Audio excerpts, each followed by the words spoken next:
I'm Kelly, and I'm here with Peter and Lynn McIntosh. Welcome to the show. Thanks, Kelly. Thanks, Kelly. Good to be here. Now, are there any other key points that you'd like to make, or any other research that you have on this topic of the radiation? Yes, certainly, Kelly. One of the things that really struck home to us when we were doing our research prior to taking on this project, we discovered that in Europe in particular, there are countries there like Finland, Sweden, France, Israel, who are now putting severe limitations on children even having access to phones. In some countries, they're not allowed to use or own a phone under the age of 12, because these countries have already done the research and understood that the dangers emanating from the close use of a phone to a person's body is critical. And so they have now stated categorically that there is no allowance to be made for young children in any form. And this is so important. We've featured many of these articles, many of these instructions that we have seen on the internet, on our website, and some of these people are far more passionate than I am, and they have qualifications that are just well and truly without any discourse at all.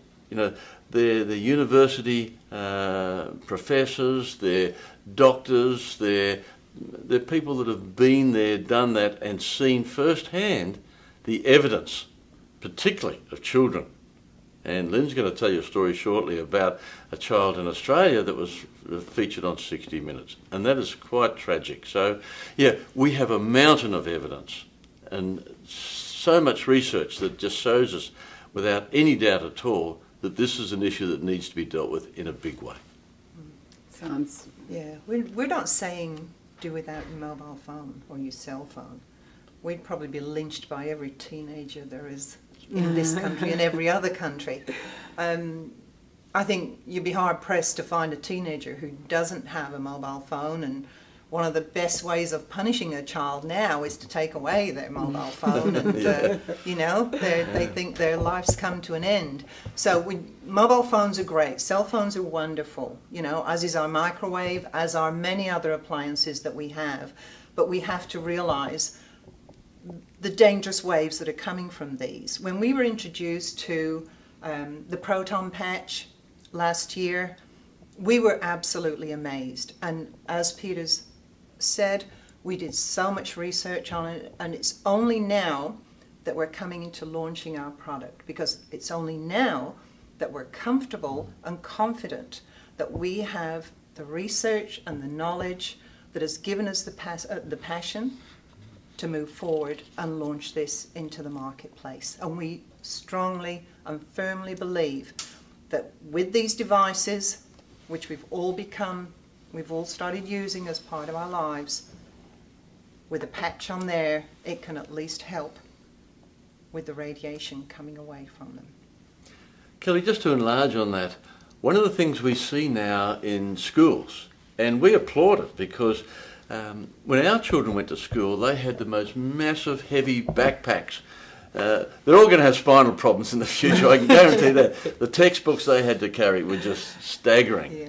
Right. But you know what? Now they have this. Now they have the tablet, the iPad, call it whatever you like, and instead of bags full of textbooks, they now have something as simple as this, which has got so much information. But you know what? This is not a toy either. This is a dangerous item, because just like the cell phone or the game controller, these are constantly seeking for signals from the nearest tower or the wireless controller, whatever it might be, that they're talking to or they're receiving that information from. Now, you know, where do people keep their, we'll call it an iPad, where do people keep their iPads? In their laps, right? And once again, the same problem, the radiation coming from that, when a student is sitting there working for hours doing their homework or their studies, whatever, on their iPad, that radiation is not just going straight to the wireless controller in the classroom or to the nearest tower, it's going straight into their bodies at the same time. So it's important that we get the message across to everybody, particularly mothers, particularly parents, grandparents, that there is an alternative to them using this and suffering in the future.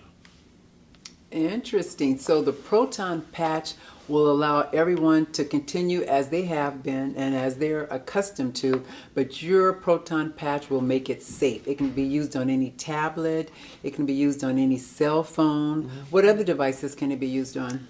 Well, you've mentioned two of the most key ones. This is the one that we get very passionate about, the fact that we can put a proton patch on the back of that, and when the child's using it, what it does, it's quite amazing technology. We were introduced to it, and to be perfectly honest, we knew nothing about quantum technology.